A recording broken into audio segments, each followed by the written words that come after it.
The Last of Us is a sci-fi horror survival series that is based off of a video game made in 2013 by the developer Naughty Dog. The game is set in a post-apocalyptic society where the player plays in a third-person perspective, and in both the game and the series, the main characters are Joel, 52 years old, and Ellie, 14 years old, and other characters come and go as well. In this video essay, I will be comparing the game to the series, discussing the zombies in the series, and discussing the characters' backstories in the TV series adaptation of The Last of Us. The video game is similar to the TV series in that certain scenes match up pretty well. For example, the first episode of the series versus the game have similar details that play out in the scene. The part where Joel is carrying his daughter Sarah in his arms while they're trying to escape town and being approached by a soldier in the series is a great remake of the game adaptation. What's interesting about the zombies in The Last of Us is that they aren't technically zombies, but rather fungi that take control over a human body. The first stage of the zombies are the runners. This is when they are the most human-like and when it has only been a couple of days or hours that the human has been infected. Instead of looking like a zombie, they sound like one with their snarls and screams, as well as their torn-up, stained clothing and bloody mouths. Sometimes tendrils of cordyceps can be seen coming out of their mouths as well, and they're still susceptible to being wounded, which makes them the easiest group of infected to kill. The second kind of zombies are the stalkers. They're the ones who have been infected for at least 2 weeks already, and this stage can remain for over a year. The fungal growth becomes noticeable on the skin, and they begin to lose the human-like sounds, and instead make croaking sounds from time to time. They prefer to hide and come out to attack their next victim. More powerful weapons are also required to kill or hurt these fungus zombies, as they are stronger than runners. So a single gunshot or knife wound will not do anything to these zombies. This stage of infected seems deceased, but they're technically not fully dead yet. The clickers are the most well-known zombie-like figures in the series, and the most notable. They first appear in the second episode when Joel, Ellie, and another character, Tess, are in the abandoned museum together. Clickers are blind, but they have good senses, so they can tell where people are, and they make croaking or clicking noises to find people as well. There are 2 stages after the clickers, which are the bloaters or shamblers and the rat king. After the final stage comes death.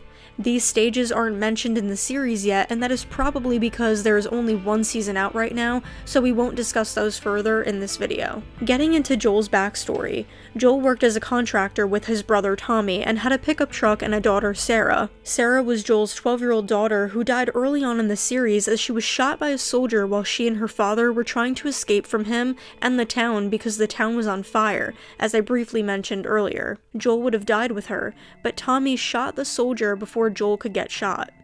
Eventually, Tommy separates from Joel and joins a group called the Fireflies, while Joel finds his way to the quarantine zone, which will be referred to the QZs for the rest of this video, in Boston, where non-infected people are safe and put to work. While in the Boston QZ, Joel befriends a woman named Tess, and they go into business smuggling items into the area. This new profession gets them to meet up with the aforementioned Fireflies. Let's talk about the Fireflies, the group of rebels who oppose the military leadership known as Fedra in the QZs, led by a woman named Marlene. The Fireflies commit widespread acts on vacant buildings in the QZs in an attempt to cripple Fedra's forces. Marlene also plays a significant role when we meet Ellie, as she was being held captive by the Fireflies. Ellie is a 14-year-old girl who is immune to the cordyceps infection, which is why the Fireflies take her in, believing that she is the key to ending everything from the infections to Fedra's rule over the QZs. We meet Ellie when she's being given food while chained up to a wall in the Fireflies' headquarters, showing that they have her in their camp.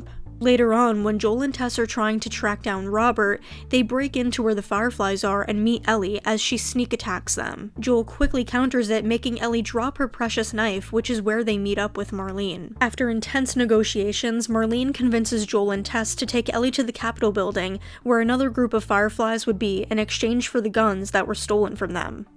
They set out later that night to go on the journey. On the way there, we see that Ellie and Joel do not get along. Ellie has a smart remark for a lot of things Joel says, constantly asks him if she could shoot his gun, among many other things that irk Joel. It's like this for the majority of the first couple of episodes, where it seems the only reason Joel is going through this mission is because of the reward. He doesn't interact with Ellie often, constantly telling her to be quiet and restricting her from doing anything kid-like. As the series progresses though, it changes slowly. Ellie starts to listen to Joel and understand that what they are doing is very serious, and in order to survive, they need to be careful and smart. Joel starts to interact with Ellie more and understand that she's only 14. The last couple of episodes show how Joel trusts Ellie, especially the scene where Joel gives Ellie a gun for the first time.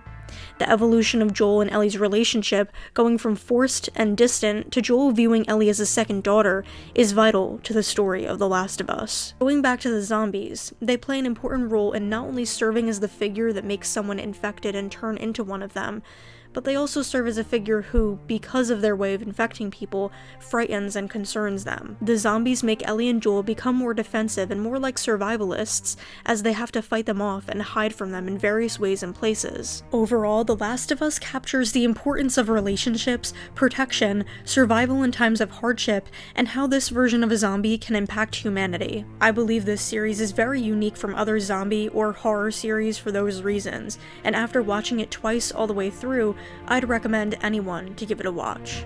I'm Brooke Holzhauer, and I hope you all enjoyed this video essay of The Last of Us.